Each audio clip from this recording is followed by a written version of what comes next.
2029 సార్వత్రిక ఎన్నికల్లో విజయమే లక్ష్యంగా తెలుగుదేశం పార్టీ జాతీయ స్థాయిలో ఈరోజు పార్టీ కేడర్ మాత్రం సన్నాహితం చేసింది. ఈరోజు పదవుల ప్రక్రియ మాత్రం పూర్తి చేసింది.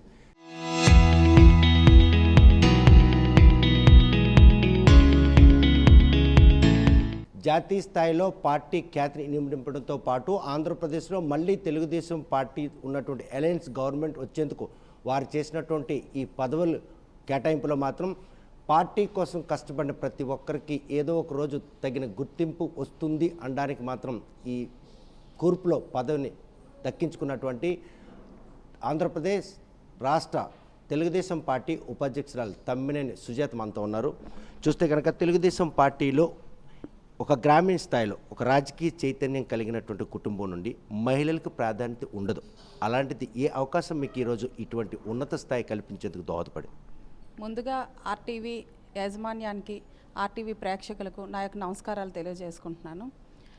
ఈరోజు అంటే కుటుంబ నేపథ్యం లేదా నార్మల్ కుటుంబం అని కాదు, పనిచేసే వాళ్ళకే స్థానం ఉంటుంది అన్నది గత 18 నెలల నుంచి పార్టీ రుజువు చేసుకుంటూ వచ్చింది. దాంట్లో భాగంగానే ఈరోజు నాకు వచ్చిన రీజన్ కూడా అదే. కానీ ఆ రోజు రాజకీయాల్లోకి రావడానికి ఏమవసరం దోహదపడింది? కుటుంబ నేపథ్యం చాలా పెద్దది. రాజకీయ చైతన్యం ఆమదాలవలస నియోజకవర్గంలో తమ్మినేని కుటుంబానికి ఉన్నటువంటి అవినాభావ సంబంధం సుజాతకి తెలుగుదేశం పార్టీలో ఎక్కడ ఈ అవకాశం దక్కించుకు ఏ వ్యక్తి మీకు దోహదపడు?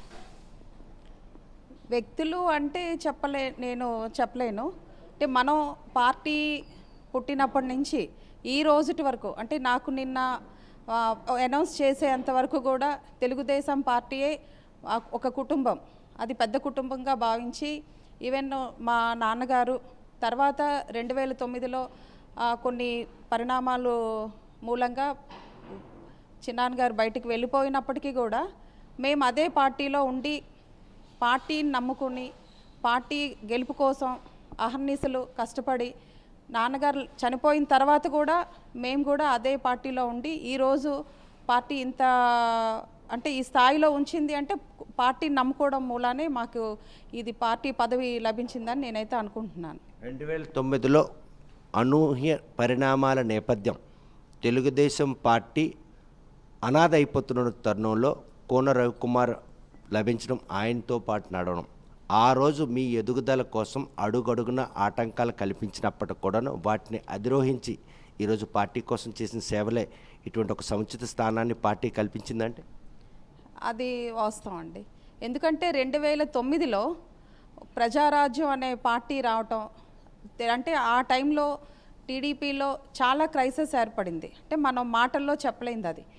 అప్పుడు నెక్స్ట్ అంటే పునర్విభజన అవ్వడం, రవికుమార్ గారు పొందూరు ఆమ్దాలవలస కాన్స్టిట్యున్సీలో కలవడం, ఆయన తెర మీదకి రావటం, పార్టీకి ఆ రోజు ఆయన అంటే నియోజకవర్గానికి కొత్త వ్యక్తి కావచ్చు, పార్టీలో పాత వ్యక్తి ఆయన. కాకపోతే ఆయన వచ్చేటప్పటికి మెయిన్ వాళ్ళందరూ కూడా ప్రజారాజ్యంలోకి వెళ్ళిపోవడం, నాన్నగారు అదే పార్టీలో తెలుగుదేశంలో కంటిన్యూ చేయడం, ఎవరైనా ఓకే, ఆయనైనా లేకపోతే ఆయన మేనల్లుడు రవికుమార్ గారైనా ఒకటే అని భావించి పార్టీకి కష్టపడాలి, పార్టీ మనకు చాలా చేసింది, అంతేగాని ఇలా చిన్న క్రైసిస్లోకి వచ్చినప్పుడు మన తాలూకా స్వార్థం చూసుకొని బయటికి వెళ్ళిపోవడం అనేది కరెక్ట్ కాదని ఆ రోజు ఆయన సిద్ధాంతాలు ఏవైతే అనుకున్నారో అదే దాంట్లో ఉండడం వలన రవికుమార్ గారికి టికెట్ తెచ్చుకోవడం జరిగింది. కాకపోతే కొన్ని పరిస్థితులు మూలంగా ఆ రోజు ఆ టికెట్ సుజాతకే వరించి ఉంటే ఈరోజు పార్టీలో ఇంకొక స్థాయిలో సుజాత ఉండేదేమో. అది ఉండొచ్చేమో మరి. అంటే మనం అప్పుడు అంత ఆలోచన చేయలేదు కదా, మేము చిన్నవాళ్ళం, ఎమ్మెల్యే రేంజ్లోకి వెళ్ళాలి అనే ఆలోచన ఏ రోజు రాలేదు. అది మన స్వార్థం కోసం చిన్నాన్ని చేసినటువంటి తప్పటడుగు కలిసి వచ్చింది తమ్మినేని శ్యామలరావు కూతురికి ఉండేదేమో. అప్పుడు నాన్నగారే ఉన్నారు కదా, నేను రాకపోయి ఉండేదాన్ని. ఆయన చనిపోయిన తర్వాత మేము వచ్చాం, ఆయన ఉన్నంతకాలం ఆయనే కదా. అంటే నాన్నగారు వద్దనుకున్న నేపథ్యమే కోన రవికుమార్కి ఆ రోజు ఎమ్మెల్యే టికెట్ వచ్చింది. కుటుంబంలో ఎవరైనా ఒకటే అనే భావన, వద్దు అని కాదు, ఆయనైనా ఈయనైనా ఒకటే అని భావించి నియోజకవర్గంలో ఆయన యువకుడు, ఆయనకు వెనుకుండి ఆయన సీనియారిటీని ముందుకు పెట్టి రవికుమార్ గారు నడిపిస్తాననే భావంతో ఆయన రోజు చంద్రబాబు నాయుడు గారి దగ్గరికి వెళ్ళడం, వాళ్ళు టికెట్ ఆయనకి ఇప్పించుకోవడం అన్నీ జరిగాయి. ఈరోజు ఈ కూర్పు వెనక కష్టపడిన ప్రతి ఒక్క టీడీపీ కార్యకర్త కూడా ఏదో ఒక రోజు నాయకుడు అయ్యే అవకాశం, పార్టీకి సేవలు కల్పించేటట్టు ఉన్నత పదవులు దక్కుతాయి అనడానికి ఈ కూర్పు ఒక ఉదాహరణ చెప్పుకోవచ్చు. చెప్పొచ్చండి. ఎందుకంటే 81 నుంచి పార్టీలో కష్టపడే వాళ్ళు చాలా ఉన్నారు. అంటే ఈరోజు నాకు పదవి వచ్చింది కదా అని వచ్చిన అట్టు చెప్పకూడదు. మనకన్నా సీనియర్స్ చాలా పెద్దవాళ్ళు ఉన్నారు. వాళ్ళు పార్టీకి మనకన్నా ఎక్కువ కష్టపడే వాళ్ళు ఉన్నారు. అంటే స్టిల్ ఇప్పటికీ కూడా కష్టపడే వాళ్ళు ఉన్నారు. కాకపోతే ఒక్కొక్కసారి ఒక్కొక్కరికి అన్నీ ఒకేసారి అందరికీ ఇవ్వలేరు కాబట్టి దాన్ని విడతల వారీగా ఫుల్ఫిల్ చేసుకుంటూ వస్తుంది పార్టీ. అందులో భాగంగానే ఈరోజు నాకు కూడా అంటే రాష్ట్ర వైస్ ప్రెసిడెంట్ ఇవ్వడం అనేది నిజంగా చాలా నేను అదృష్టంగా భావిస్తున్నాను. దానికి కారణం తెలుగుదేశం పార్టీ జెండా మనం పట్టుకుని ఉండటం మూలానే ఈ స్థాయి వచ్చింది. నేను 2014 నుంచి స్టిల్ నిన్న నాకు ఇది వచ్చినంత వరకు మహిళా అధ్యక్షురాలుగా నేను అలా కొనసాగాను. తర్వాత ఒకేసారిగా స్టేట్ కమిటీలోకి రావడం అనేది అది పెద్దదా చిన్నదాని కాదు. పార్టీ నన్ను గౌరవించింది అంటే మా కుటుంబానికి నిజంగా ఇలా ఉంటుందా, పార్టీని నమ్ముకొని ఉంటే ఇలా ఉంటుందా అన్నదానికి నిదర్శనం. కానీ ఒంటరి పోరాటం చేసింది సుజాత. పదవులు అలంకరించిన అంటే అధికారంలో ఉన్నటువంటి తోటి రక్త సంబంధికులు చిన్నాన్న కూడా చాలా చిత్రహింసలకు సుజాత గురి చేశారు రాజకీయ ఎదుగుదలకు. రాజకీయ ఎదుగుదల అంటే ఎవరు రాజకీయాల్లోకి వచ్చినప్పటికీ ఎవరు ఇది వాళ్ళకే ఉంటుంది. అంటే ఒకరు ఉన్నాం కదా వాళ్ళని పట్టుకొని మనం వెళ్దాము అని ఆలోచన లేదు. ప్రజెంట్ సిచ్యువేషన్స్ అలా ఉన్నాయి. రాత్రి గుర్తుందే సర్పంచ్ ఎన్నికల్లో ఇళ్లల్లో వెంటబెట్టి కొట్టించే పరిస్థితి అప్పటి స్పీకర్ తమ్మినేని సీతారాంతో పాటు ఆమె భార్య కూడా ప్రాణాలకే ప్రమాదం ఉండే పరిణామాలు 1 గంట రాత్రి అప్పుడు గుర్తుందా? రాజకీయాల్లో జరిగిన ఏది కూడా మర్చిపోం, అన్నీ గుర్తుపెట్టుకుంటాం. కాకపోతే పరిస్థితులకి అనుగుణంగా మనం వెళ్ళాలి. అదే పట్టుకుని మనం రాజకీయాలు చేయలేం. ఈరోజు ఏంటా అనేది దాన్ని నడిపిస్తా ముందుకెళ్ళాలి. కానీ నిన్న పోరాట పటిమే ఈరోజు ఈ సముచిత స్థానానికి సుజాత ఎన్నికైందంటే 100% అని నేను చెప్పగలను. ఎందుకంటే నేను కష్టపడడం అంటే 2009లో పార్టీలు వేరే అయినాక ఫ్యామిలీ పరంగా ఆ రోజు కొన్ని సిచ్యువేషన్స్ వల్ల మనం కొంచెం రావాల్సి వచ్చింది. కాకపోతే ఫుల్ ఫ్లెజ్డ్గా మనం 2009 ఎలక్షన్ క్యాంపెయినింగ్ వరకు మాత్రమే ఉన్నాం. అంతకు ముందర కూడా ఎలక్షన్స్ వస్తే మనం ఫ్యామిలీ అంతా వచ్చి క్యాంపెయినింగ్ చేయడం తప్పితే. ఈరోజు 2010 అంటే మా నాన్నగారు చనిపోయిన తర్వాత పెద్ద ఆయన చంద్రబాబు నాయుడు గారు ఫ్యామిలీని తీసుకురావాలి, వాళ్ళని నియోజకవర్గంలో ఇది చేయాలి, ఎలివేట్ చేయాలి అని చెప్పేసి అని మాట్లాడడం, ఆయన నాతో కూడా మాట్లాడారు. మాట్లాడిన సందర్భంలోనే మనం రావటం జరిగింది. కాకపోతే ఆ రోజు నుంచి ఈ రోజు వరకు పర్సనల్గా కానీ పార్టీ పరంగా కానీ ఎలాంటి సిచ్యువేషన్ వచ్చినా ఫేస్ చేసుకుంటూ వచ్చాం. అంటే రేపు ఏదో వస్తుందని ఆశించడం కాదు. పార్టీని ఆ రోజు మా నాన్నగారే వదిలి వెళ్ళలేదు. అంత సిచ్యువేషన్లో కూడా ఆయన పార్టీకి కమిట్ అయి ఉన్నారు. మరి మనం ఎందుకు ఉండకూడదు? పార్టీ మనకేం అన్యాయం చేయలేదు. నాకు తెలిసినప్పటి నుంచి నా ఫ్యామిలీలో అంటే మా అమ్మ కానీ నాన్న కానీ అలాగే ముందు ఉన్న వాళ్ళలో కానీ ఇంట్లో 2-3 పదవులు పార్టీ పరంగా అధికారంలో ఉన్న టైంలో కూడా చేసి వచ్చాం. మరి అలాంటప్పుడు మనకి జిల్లాలో కానీ రాష్ట్రంలో కానీ కుటుంబ పరంగా పెద్దదై ఉండొచ్చు. పొలిటికల్గా ఒక ఎలివేషన్ తీసుకొచ్చింది తెలుగుదేశం పార్టీ అనే చెప్పొచ్చు. నాన్నగారు ఈ లోకం విడిచిన తర్వాత తల్లికి బాసటగా ఉంటూ ఈరోజు తల్లికి పదవి దక్కించుకునేందుకు సుజాత పడినటువంటి శ్రమలో అడుగున కూడాను ఆటంకాలు, అవరోధాలు, అవమానాలు అయినప్పటికీ కూడా ఏ ధైర్యం ఈరోజు ఇటువంటి స్థానానికి కూర్చోడానికి అవకాశం కల్పించింది? ధైర్యం మా నియోజకవర్గ ప్రజలు వెనకాల మా నాన్నగారు, తెలుగుదేశం పార్టీ, చంద్రబాబు నాయుడు గారు, లోకేష్ గారు, అదే మా ధైర్యం. ఇప్పుడున్న పరిణామాల నేపథ్యంలో రేపు ఆమదాల వలస జిల్లాల పునర్విభజన ప్రక్రియ కనుక అయితే సుజాత ఎమ్మెల్యే అవకాశాలు కనుచూపు మేరలో కనిపిస్తున్నాయి ఈ పదవి వరించడం వల్ల. మేము ఇప్పటికీ రవికుమార్ గారే మాకు ఎమ్మెల్యే, ఎప్పటికీ ఆయన ఎమ్మెల్యేగా ఉంటారని అనుకుంటున్నాము. విభజన ప్రక్రియలో నియోజకవర్గాలు పెరిగే అవకాశం ఉంది. మహిళలకు కూడా ఈరోజు రిజర్వేషన్ ప్రాప్తి కల్పించేందుకు పార్లమెంటుతో పాటు అసెంబ్లీలు కూడా వేచి చూస్తున్నాయి. ఆ ప్రక్రియ కనుక పూర్తయితే ఈరోజు ఆ రాజకీయ చైతన్యం కుటుంబం నుంచి మరో ఎమ్మెల్యే మహిళ కాబోతుంది.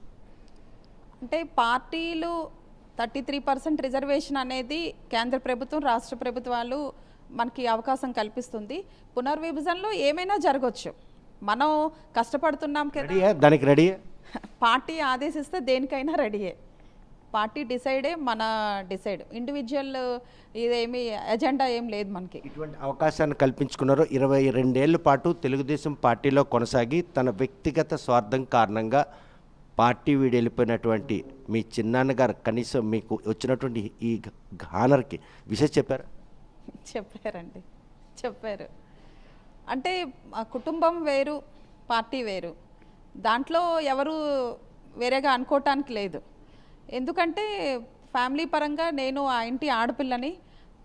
ముందు ఏదైనా జరగవచ్చు, కాకపోతే మన ఫ్యామిలీలో ఆడపిల్ల బయటికి వెళ్ళి పార్టీని నమ్ముకుని తిరుగుతున్నందుకు పార్టీ మంచి స్థానాన్ని కల్పించిందని వాళ్ళు అభిప్రాయపడ్డారు. ఎన్నికలు వచ్చినప్పుడే రివెంజ్లు తప్ప కానీ పదవులు వరించేటప్పుడు ఆప్యాయతలు అనుబంధాలు ఉంటాయి అనడానికి పలకరింపు ఒక తార్కాణం చెప్పు. అంటే నేను అనుకోవడం, రాజకీయాలు కుటుంబం వేరు, అలానే ఉండాలి. ఎలక్షన్స్ అనేది అది మనం ఎవరి పార్టీ ఎవరి ఇది ఆదేశాలు ఎవరి నిర్ణయాలు వాళ్ళు వెళ్తారు. కుటుంబాన్ని ఎప్పుడు కూడా పొలిటికల్లోకి తీసుకురాకూడదు. నా పర్సనల్ అభిప్రాయం అది. అంటే నేను ఈరోజు అనుకోవడం రెండూ అవ్వచ్చు, అభిమానం అవ్వచ్చు. జనరల్గా ఎవరికి వచ్చినా పార్టీలకు అతీతంగా చాలామంది చేశారు. ఆయనే కాదు, నాకు చాలామంది చేశారు. నాకు తెలియని వాళ్ళు కూడా చాలామంది చేసినప్పుడు నాకు అనిపించింది, మన కోసం మనల్ని అభిమానించే వాళ్ళు ఇంతమంది ఉన్నారు. ఈవెన్ నాకు హైదరాబాద్ నుంచి చాలామంది చేశారు, విజయవాడ వాళ్ళు ఎవరో నాకు తెలియదు, మెసేజ్లు పెట్టారు. నాకు అప్పుడు అనిపించింది, మనకి పదవి వస్తే మన గురించి సంతోషపడే వాళ్ళు ఇంతమంది ఉన్నారా అని ఫస్ట్ టైం నేనైతే కొంచెం ఒక ఎమోషన్ దాంట్లోకి వెళ్ళిపోయాను అవన్నీ చూసినాక. అందులో భాగం ఆయన పలకరింపు కూడా. చూస్తే కనుక ఈ కూర్పు వెనక లోకేష్ టీం ఫుల్ ప్లెడ్జ్డ్గా ఎస్టాబ్లిష్ అయ్యింది. 2029 సార్వత్రిక ఎన్నికల్లో ఆయన ముఖ్యమంత్రి చేసేందుకు ఈ టీం దోహదపడుతుందని సుజాతను అడిగితే, లోకేష్ గారి టీం అంటే 100కి 100% అండి. ఎందుకంటే పెద్దవాళ్ళని గౌరవించుకుంటా జూనియర్స్ని ఆయన వెనకుండి నడిపిస్తున్నారు. అంటే లోకేష్ గారు చాలా కష్టపడితే ఈరోజు ఆయన ఆ పొజిషన్కి వచ్చారు. అంటే వర్కింగ్ ప్రెసిడెంట్ అనేది ఇదే ఇలా వచ్చేసి తండ్రి అధికారంలో ఉన్నారు కదా అని చెప్పేసి ఏదో ఆయనకు వచ్చిన పదవి కాదు. దీని వెనకాల చాలా కష్టం ఉంది. కష్టం వెనకాల అంటే ముందు అనేది కన్నా గత 5 సంవత్సరాలు ప్రతి ఒక్కరికి ఇది ఒక పెద్ద టాస్క్ అనే చెప్పాలి. ఈవెన్ చంద్రబాబు నాయుడు గారికి కానీ లోకేష్ గారికి కానీ ప్రతి ఒక్కరికి కూడా, అంటే లోకల్ చిన్న వార్డు మెంబర్ నుంచి చంద్రబాబు నాయుడు గారు పొజిషన్ వరకు అందరికీ పెద్ద టాస్క్. దాన్ని 5 సంవత్సరాలు ఆయనకి అనుభవం, రాజకీయాలు ఎలా ఉండాలి, ఎలా నడిపించాలి, మనల్ని నమ్ముకునే వాళ్ళని ఎలా ముందుకు తీసుకెళ్ళాలనే దాని మీద ఆయన నేర్చుకున్నారు. అది ఒక పెద్ద పాఠం అనే చెప్పాలి. దాన్ని ఆ పాఠాలే ఈరోజు గుణపాఠాలుగా భవిష్యత్తులో అటువంటి సైన్యం ఈరోజు ఈ కూర్పులో ఉన్నారు అంటే ఉన్నారనే చెప్పాలండి. ఎందుకంటే ఆయన ఎలా అంత ఫాస్ట్గా మూవ్ అవుతున్నారో రేపు జనరేషన్ కూడా అంత ఫాస్ట్గా ఉండాలి. అంటే పెద్దవాళ్ళు ఏమీ నడవలేరు అని కాదు, వాళ్ళ సలహాలతో జూనియర్స్కి అవకాశం ఇస్తూ, ఇప్పుడు మీరు అన్నట్టు ఈ బైఫర్కేషన్స్ వస్తున్నాయి, దాంట్లో కొంతమందికి మనం అవకాశాలు కల్పించవచ్చు. పార్టీని నమ్ముకునే వాళ్ళు ఎప్పుడూ బాధపడకూడదు అని ఆయన కాన్సెప్ట్. అది చూస్తే ప్రస్తుతం ఈ కూర్పులో మాత్రం యువతకు ప్రాధాన్యత ఇవ్వడంతో పాటు పార్టీ కోసం డే 1 నుండి శ్రమించిన ప్రతి ఒక్కరు కూడా ఐడెంటిటీ ఇచ్చారు. కానీ ఇటువంటి తరుణంలో ఇది పూల కిరీటంగా భావిస్తున్నారా, ముళ్ళ కిరీటంగా భావిస్తున్నారా, గురుతర బాధ్యతగా తీసుకుంటున్నారు? మొదటిది ఏంటంటే పార్టీ గౌరవించి మన చంద్రబాబు నాయుడు గారు కానీ లోకేష్ గారు కానీ అది నాకు ఇచ్చే స్థానాన్ని పూల కిరీటమే అనుకుంటున్నాను. కాకపోతే వర్క్ విషయంలో ముళ్ళ కిరీటమే. మనకి పదవి వస్తే బాధ్యత పెరుగుతుంది. బాధ్యతతో పాటు మనం ఎలా ఉండాలి అంటే ఇంతవరకు మనం పాలిటిక్స్లో ఉన్నాం కానీ ఒక ఫ్రీ బర్డ్గా మనం ఉన్నాం. ఈరోజు ఈ పొజిషన్ అంటే ఒక స్టేట్ కమిటీలో మనం ఒక వైస్ ప్రెసిడెంట్గా మనం మూవ్ అవుతున్నామంటే మాట్లాడే మాట, నడిచే నడవడిక అన్నీ కూడా ప్రజలు, రాష్ట్ర ప్రజలు, నా నియోజకవర్గ ప్రజలు గమనిస్తూ ఉంటారు. దానికి తగ్గట్టు మనం వెళ్ళాలి. ఇది అంటే ముళ్ళ కిరీటం అని అనుకోవడానికి లేదు, బాధ్యతగా వ్యవహరిస్తే అది ముళ్ళ కిరీటంగా ఉండదని నేను అనుకుంటున్నాను. చూస్తే కనుక 2009 సార్వత్రిక ఎన్నికల్లో ఆమదాలవలస నియోజకవర్గంలో తెలుగుదేశం పార్టీ కనుమరుగు అయిపోయినటువంటి తరుణంలో తన తండ్రి తమ్మినేని శ్యామలరావు ఒక త్యాగం ఈరోజు కోన రవికుమార్ ఆ నియోజకవర్గానికి ఎమ్మెల్యేగా చేయడానికి దోహదపడింది. ఆ కుమార్తెగా ఆ రోజు నుండి తల్లికి బాసటగా నిలుస్తూ తెలుగుదేశం పార్టీకి తనదైన శైలిలో సేవలు అందించినటువంటి గుర్తింపు ఈరోజు మాత్రం రాష్ట్ర ఉపాధ్యక్షురాలుగా ఎంపిక కావడం తనకి ఎంతో సంతోషదాయకంగా ఉంది. ఈ విషయంలో మాత్రం 2029 సార్వత్రిక ఎన్నికల్లో తెలుగుదేశం పార్టీ కూటమి ప్రభుత్వం కొలువు తీరేందుకు ఏర్పాటు చేసినటువంటి ఏదైతే ఈ జాతీయ కార్యవర్గం ఉందో అందులో మాత్రం తనదంటూ శైలిలో పార్టీ కోసం సేవలు అందిస్తూ ఇప్పటి వరకు ఎత్తైతే రేపటి నుంచి మాత్రం పార్టీని ఇనుమడింప చేసే విధంగా అహర్నిశలు శ్రమించి ఆ పార్టీకి వన్ని తెచ్చే విధంగా పార్టీ కోసం సేవలు అందిస్తానని చెప్పి ఆమె మాత్రం స్పష్టం చేస్తున్నారు. మరి ఈ విషయంలో 2009 సార్వత్రిక ఎన్నికల్లో విజయమే లక్ష్యంగా చేసినటువంటి ఏదైతే జాతీయ తెలుగుదేశం పార్టీ ఈ కూర్పు మాత్రం ఏ మేరకు దోహదపడుతుందన్న విషయం వేచి చూడాల్సిందే. వీడియో జర్నలిస్ట్ రామకృష్ణతో సత్యం RTV శ్రీకాకుళం.